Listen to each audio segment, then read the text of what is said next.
برادران عزیز و خیلی گرامی، من در یک سؤال شما میخواهم جواب گردانم. این سؤال هم باشد، بسیاری از برادران از ما سوال کردند که آیا همین شعر خواندن یا غزل خواندن آیا همینا از نگاه دین درست هست یا نیست؟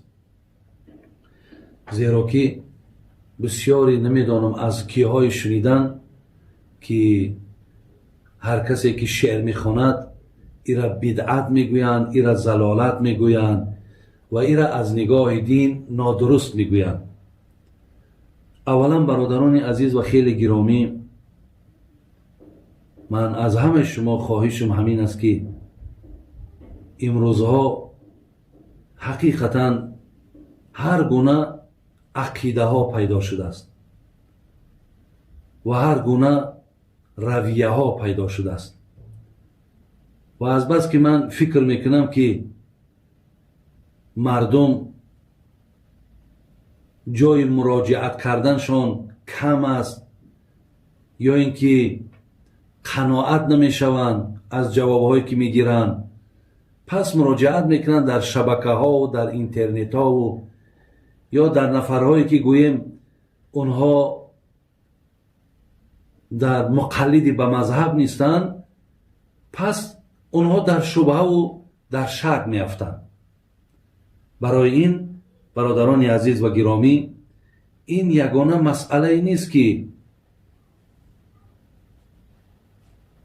در او شماها را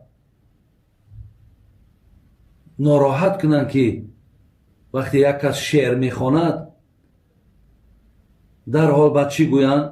نمیشود که در جای همون شعر یک آیت قرآن خوانی، نمیشود در جای همون شعر یک حدیث پیغمبر خوانی. و تو شاعری، تو چی؟ با این سخنها میخواهند که برادر عزیز فکرهای شما را، عقیده های شما را عوض کنند. لیکن الحال من انشاءالله برای شما از قرآن و از انشاءالله صحیح بخاری اثبات میکنم که آیا شعر خواندن در اسلام ما، در دین ما، آیا یگان گناهی دارد؟ آیا یگان ضرری دارد؟ نه، ندارد. انشاءالله هیچ چیز ندارد. فقط باز میگویم که اینها فقط در یک مسئله با ما در حالت اختلاف و در حالت بگیم بدگویی و بدزبانی نیست. بسیاری مسئله هایی هست که برادرای عزیز و گرامی اینها برخلاف مذهب ابو حنیفه، برخلاف حتی اهل سنت و الجماعه، حتی اینها خستگی هستند، حتی اینها مقصد در همون استدلال استنباط خودشان ایستادگی هستند. برای من چقدر شما را دعوت میکنم پیروی از مذهبتان کنین، پیروی از عالم های مذهبی کنین، تا که همین خیلی شبهه و همین خیلی سخنهایی که اونها میگن سخن اون را یک حرفی بیهوده شمارین و شما چیزی را که از علمای خودتان، از دانشمندای خودتان میپرسین دیگر از شبهه و شک بیرون باشین. ولی ببینین من چندین مسئله ها را اینجا آوردم که اینها در مورد این بحث و مناظره ها دارن. از اون جمله ببینین برادرای عزیز، میگه یکی از مسئله هایی که یعنی اینها میخواهند که پیروای مذهب ابو حنیفه را در همون عقیده هاشون و در خواندگی هاشون در شبهه و شک اندازن. این فرق بین مسلمان و مؤمن، یعنی مسلمان از مؤمن چی فرق دارد؟ در گرد هم اینا شور می اندازند که مسلمان از مؤمن فرق دارد. همین را گرفته و وقتای زیادی مردم را گرفته و فکرهای مردم را به خودشان جلب کرده و همچنان ایمان کم می شود یا زیاد. این هم بحث است. اینا هم بحث های زیاد طلب میکنند که ایمان کم می شود یا زیاد می شود. دیگر در باب وسیله، آیا وسیله درست است یا درست نیست؟ اکوی مسئله که خیلی معروف و مشهور رفع یدین میکنن و آمین بلند میگن و دستاشون روی سینه میمانن، اینش دیگه علاکه گویم این مرحله شا فکر میکنم شما علاکه گذاشتین که اینا هم در همین بابت هم اینقدر صخروی ها و اینقدر بی‌ادبی ها کردن. دیگر وقتی امام پیش که در آمد میگه امام اگر به شرطی که در نماز خفیه باشد باید مقتدی از پشتشم همون سوره فاتحه و زمی سوره را بخواند. حالا که مذهب ما و شما را قبول ندارن، یعنی بحثای ما در این مسئله هست. دیگر اینا میگن تراویح 8 رکعت، ما میگیم 20 رکعت که الحمدلله دلیل های مذهب ما و شما با قوی تر است. اینها میگن کسی که اگر به نام پیامبر زیارت برود حرامه. ببینید تا اینجا را که حتی زیارت پیامبر اینا حرام میشمارن. دیگر خون میگه طهارت نمیشکنه. میگه 4 رکعتی که پیش ای فرض جمعه نخونینش که بدعت گناهگار میشی. تحیه مسجد میگه اگرچه امام موعظه هم که داشته باشه بخونید. این میگه واجبتر ای امر معروف ده. در بالای قبرها میگه آیت قرآن نخونید. سلام میگه با 2 دست نکنید که گناهگار میشین، باید دست سلام کنید. همچنان اگر ما در لب دسترخوان نشستگی باشیم همون دست برداریم دعا کنیم، میگه دعای دست جمعی نکنید که بدعته. دیگر میگن اگر 3 طلاق کنی یا 100 طلاق کنی یا 1000 طلاق کنی یا طلاقه. حالا که نه برادر عزیز، آدم با 3 طلاق 100 طلاق 1000 طلاق گناهگار میشه، یکی 3 طلاق واقع میشود. این 4 مذهبی را میگه، تنها ابو حنیفه نمیگه. اینا میگن در حالت حیض اگر زنک طلاق کنی طلاق نمیشود. ما میگیم که در حالت حیض کسی طلاق میکنه و گناهگار میشه، لیکن طلاقش واقع میشود. اینا من نمیگم، اینا تمام کتاب‌های مذهبی خودمون میگن. اینا میگن که میدونی که میگن خدا در آسمانه یا میگن خداوند در بالای عرش قرار گرفتگیه، نشستگیه، یا را عقیده شو نمیه. من یک سخن حضرت علی را آوردم برادرها گوش کنید. میگه حین قیل له یا امیر المؤمنین این الله، یک نفر میگه پیش حضرت علی آمده گفت همین خدا در کجای؟ برادرها گوش اندازین. حضرت علی چی میگه؟ فقال این الذی این لا یقال له این. گفت این چی سوالی؟ گفت درباره آن ذاتی که خودش مکان جای خودش می آفره، از همو اللهی که خودش مکان می آفره درباره مکان باره سوال بیتی. بعد از آن گفت ثم قال، بعد از آن گفتش کیف الله، خیلی خدا چگونه؟ با حضرت علی گفت این الذی کیف الکیف لا یقال له کیف. آخی همون خدایی که چگونه را چگونگی را خودش می آفره، با از اون میپرسه که الله چگونه؟ یعنی برادرای عزیز، آخه عقیده اهل سنت بر همینه که خدای مهربان از ازل بود. پیش از اونی که عرش را به آفره الله بود. پیش از عرش در کجا بود؟ این خدای مهربان، این خدای توانا برادران بر مکان نیاز نداره. بر مکان نیاز ندارد. اون رویه های مشبهه و مجسمه است که خدا را همچون جسم قائلن و او را برده در بالای عرش میشیناننش. و این عقیده یهودی هاست که میگه الله یک شنبه و دوشنبه و سه شنبه و چهارشنبه و پنجشنبه در 5 روز زمین و آسمان و دنیا را آفرید و 6م روز که خسته شید بعد در بالای عرش رفت تکیه زد. این عقیده یهودی هاست. حضرت علی نمیدانست که خدا در آسمان، خدا در بالای عرش. چرا نگفت؟ چرا نگفت؟ حضرت علی دایم با پیامبر بود. آیا همین از پیغمبر نشنیده بود؟ برای همین برادرای عزیز و گرامی، یعنی ما در بسیاری از مسئله با اینها مقصد موافق نیستیم. از این لحاظ اگر شما خواهید که خدای مهربانتون به یگان شک شبهه عبادت کنین و الله مهربان همیشه اختان راضی کنین و راه درست و راه به خرافات و به شرکیات داشته باشین، پیروی از مذهب ابو حنیفه کنین. انشاءالله شما هیچگاه راه نادرست و خطا را انتخاب نکردین. میایم به سری که آیا شعر خواندن در اسلام درست است یا نه. برادرای عزیز، ما در سوره یاسین آیت 69 داریم. قرآن میگه اعوذ بالله من الشیطان الرجیم و ما علمناه الشعر. ببین خدای مهربان چی میگه؟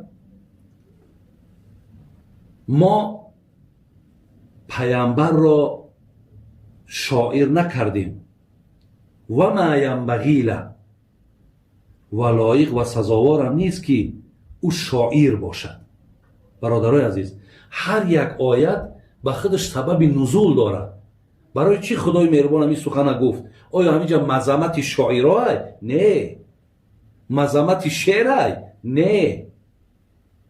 بلکه در مکه مکرمه، در دنیای عرب که شاعر بسیار بود، شعرگویی بسیار کی بود، مشرکا چی گفتن؟ گفتن محمد خودش شاعره و این کتابی که خدا به اون نازل کرده این هم عبارت از شعره. خدا همینجا گفت نه، محمد شاعر نیست، محمد پیامبر است و این آیت های را که او میخواند این شعر نیستند، این کلام من است. این سبب نزول دارد. با همین آیت ها ببین مردم چی میگن؟ این خدا گفته است که محمد شاعر نیست. برای چی گفته می گپه؟ برای آن که مشرکا گفتن او شاعره، خدا گفت که شاعر نیست.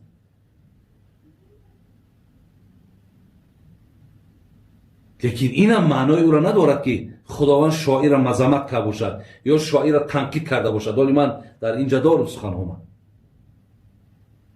یا ببین سوره مخصوص در باب شعرا، در باب شاعرها خدای مهربان سوره مخصوص داره. برادر عزیز، الله مهربان اینها اگه دلیل میارن، همین نزاعی ها بگیم، همین نفرهایی که شعرخوانی را مذمت میکنن، ملامت میکنن، میگه بین الله مهربان چی گفته است؟ گفته است و شعراء یتبعهم الغاوون. میگه شاعرها گمراهان، یعنی شاعران را گمراهان پیروی میکنن، یعنی پیروی شاعرها گمراهان هست. این چی معنی داره؟ اینجا در آیت میاد از سوره مبارکه شعرا آیت 224. یعنی در اینجا مقصد از گمراها کی است؟ آیا همینجا هم تنقید شاعرها است؟ نه. اگر ببینین آیت آخرش بعد همین سوره را معنای همین را میکرد، همین هم دلیل میارن. میگه ببین شاعرها را گمراها پیروی میکنن، یعنی شاعر هم گمراهه، پیرواش هم گمراهه. لیکن این معنا را نداره برادران. آیت قرآن ببینید میگه الا الذين آمنوا وعملوا الصالحات وذكروا الله كثيرا وانتصروا من بعد ما ظلموا وسيعلم الذين ظلموا ای منقلب ینقلبون. الله ببین چی میگه. این آیت هم میاره و اگه اینجا در من سبب نزول شو بگم همین آیت هم.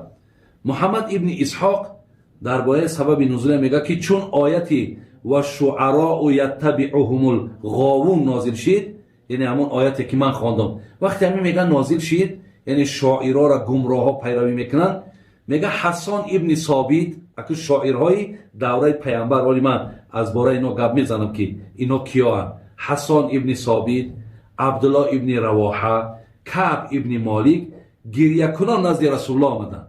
این شاعرهای پیامبر بودن، شاعرهای دوره پیامبر بودن. اینا همه مسلمان بودن، با شعرهاشون خدمت میکردن. میگه گریه کردن، گفتن که وقتی خداوند این آیت رو نازل کرد میدونست که ما نیز شاعر هستیم، پس وای به حال ما. این حسان، عبدالله و کعب و اینها که شاعر بودن گفتن خدا میدونست که ما شاعر بودیم، برای همین گفت که شاعرها را گمراها پیروی میکنن. شاعرها مقصد گمراهن، اما شاعریم که پیامبر گرامی. برادرای عزیز، در اینجا بود که رسول خدا تلاوت کردن. انا که بعد همین آیت نازل شد الا الذين آمنوا و عملوا الصالحات و ذکروا الله کثیرا. ببینید بعد چی گفت؟ بعد همین آیت خوان، بعد آن گفت فرمود این مؤمنان شایستکار مورد نظری از شما هستید.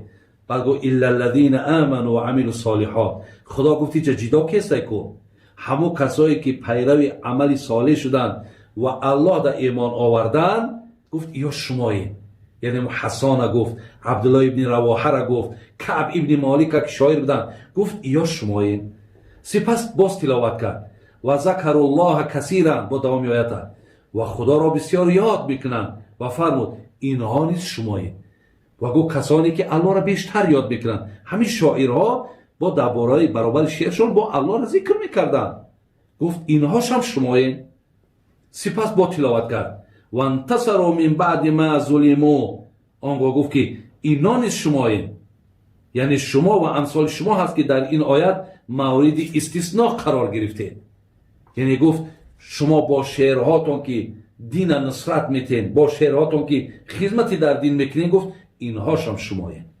برادرای عزیز، وقتی آیت ها را در پیش شما میخوانند که این خدا شاعرها را ملامت و مذمت کرده است، شما در حال خود عالم ها هست، دامله ها هستند، بپرسین برادر عزیز. تیز به این سخنهای اینا داده نشید که فهمید که همین آیت چی معنی داره، کی نازل شد، سبب نزولش چی است، آیا همین حقیقت دارد ندارد. با آیت قرآن با شما را فریب ندید برادران. اینا بین در اینجا آمده است حسان ابن ثابت، عبدالله ابن رواحه، همون سعد ابن مالک، لبید ابن ربیعه، خود حضرت همین امام شافعی، یک امام بزرگ، خودش برادر ولی من کتابش دارم در خانه، شعر ایجاد میکرد، شعر میخوان، همین خود جناب امام شافعی هم.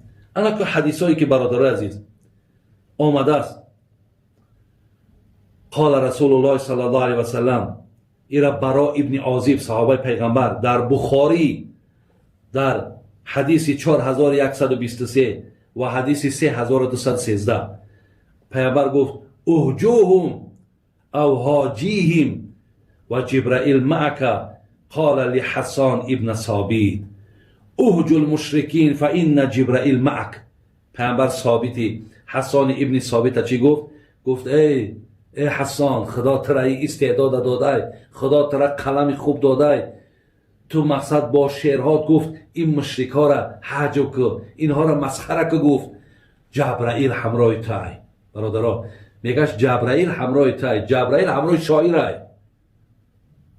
شعر نادرست باشد، شاعری نادرست باشد، پیامبر حسان ابن ثابت هم میگه جبرائیل قطعی تای. بینید حدیث دیگر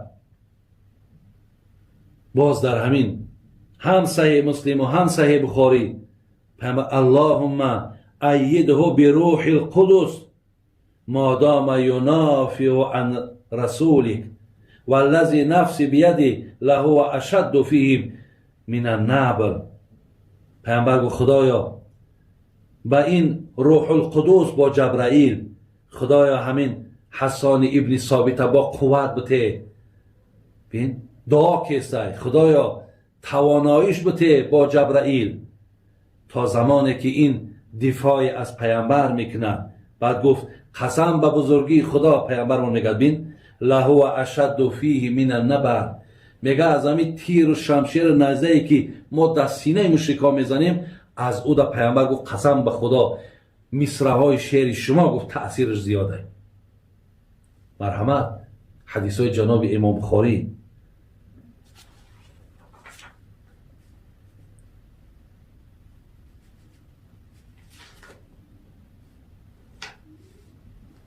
این صحیح بخاری برادر عزیز، این کتاب صحیح بخاری است.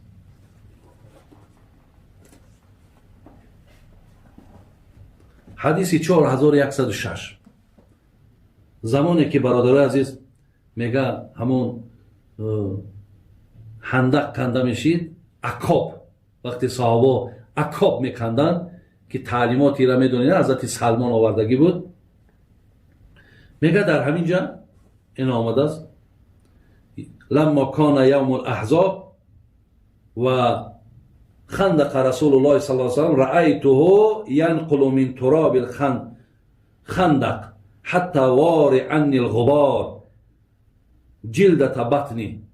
اصحاب پیغمبر میگه وقتی که پیغمبر میگه همون اکاپ میکندیم، همون خندق میکندیم، بالای میگه همون شکمای پیغمبر میگه پوری خاک بود، میگه همون را تازه میکد و کان کثیر شعر فسمعت یرتجز بکلمات ابن رواحه و هو ینقل من التراب.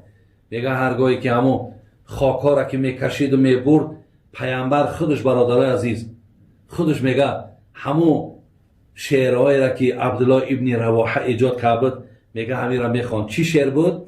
اللهم لولا انت مهتدینا ولا تصدقنا ولا صلینا فانزلا سکینة علینا وثبت الاقدام ان لقینا ان الاولى قد بغوا علینا و این ارادوا فتنة ابینا. ولی همین آخرش میگه حضرت بین میگه ثم یمود صوته بآخرها، میگه با همین مصرعای آخر میگه حضرت زمزمه میکرد، میکشید، میگفت ان الاول قد بغوا علینا و این ارادوا فتنة ابینا. میگه همین را میخوان که معنای زیبا دارد، یعنی اگر من این را دیگه معنا نکنم، ولی شما دانید که ثابت است که حتی پیامبر گرامی شعری را که عبدالله ابن رواحه که شاعری زمان پیامبر بود ایجاد کرده بود، پیامبر خودش حتی در کندن همون خندق حضرت خودش زمزمه میکرده میره، خودش میخوانده میره. برای همین اگر به شرط شعر خطا بود، شاعری خطا بود، چرا حضرت مثال نهی نکرد؟ اینجا آمده است، ببینین ابن ماجه حدیث صحیح میگه از ابی ابن کعب، میگه این من الشعر لحکمه. پیامبر گفت شعرم حکمت است، شعرم علم است. ببینین شعرم گفته است نیک است، شعرم گفته است خیر است، حکمتش خوانده. حدیث مسلم ابو هریره میگه اصدق کلمت قالها شاعر کلمت لبید علی کل شیء ما خلا الله باطل. ببینین لبید ابن ربیعه را پیامبر حدیث متفق علیه، حدیث مسلم هم هست، حدیث بخاری هم هست، پیامبر میگه راستترین سخن لبید است. این لبید همون شاعر زمان پیامبر ابن ربیعه که چی گفته بوده است؟ گفته است هر چیزی که اینام خدا خالی باشد او باطل است، لیکن پیامبر سخن لبید میگه راستترین سخن است. برای همین برادرای عزیز و گرامی، اون حدیثی را که مسلم و بخاری آورده است که از عبدالله ابن عمر از پیامبر که لان یمتلئ جوف احدکم قیحا خیر له من ان یمتلئ شعرا. پیامبر گفته است اگر شکم شما پر از زرداب باشه، پر از چرک باشه، این بهتر است که پر از شعر باشه. ولی همین هم حجت میارن، لیکن الحمدلله که در شرح این حدیث آمدگی است که مقصد از این شعرهایی که فحش باشد، شعرهایی که مقصد بی‌معنی باشد، شعرهایی که مبالغه هستند، شعرهایی که مردم به اخلاق بد دعوت میکنند. البته این شعرها زردابند، اینها چرکند، اینها را ما گناه میشماریم. یکی شعرهایی که وقتی میخوانند در وصف پیامبر نازنین، شعرهایی میخوانیم که چقدر سخن، همین شعر هم مثل سخن است، شعری هست که با همون سخنی خوب داره، مردم به شعر هم دعوت میکنیم، چگونه در حدیث ها ما و شما مشاهده کردیم. از این لحاظ برادر عزیز دانید که شعر خواندن یا شاعر بودن این گناه نیست. گناه همونش است که اگر شعری نادرست و شعری بد و شعری ناخوب را ایجاد میکنن. الحمدلله امروز در تاجیکستان ما هم شاعرای خوب داریم برادر عزیز، شاعرایی داریم که انشالله شعرهای خیلی زیبا هم ایجاد کردن، چه در وصف پدر، چه در وصف مادر، چه در تربیت پدر و فرزند، چه در وصف وطن. ببین بسیار نیک است، بسیار خوب است. از این لحاظ برادرای عزیز به این سخنها دادن نشوین و چیزی را که الحمدلله اهل علم ما میکنن، خدا خواهد اینها از پیش خود نمیکنن، هر چیز دانسته میکنن.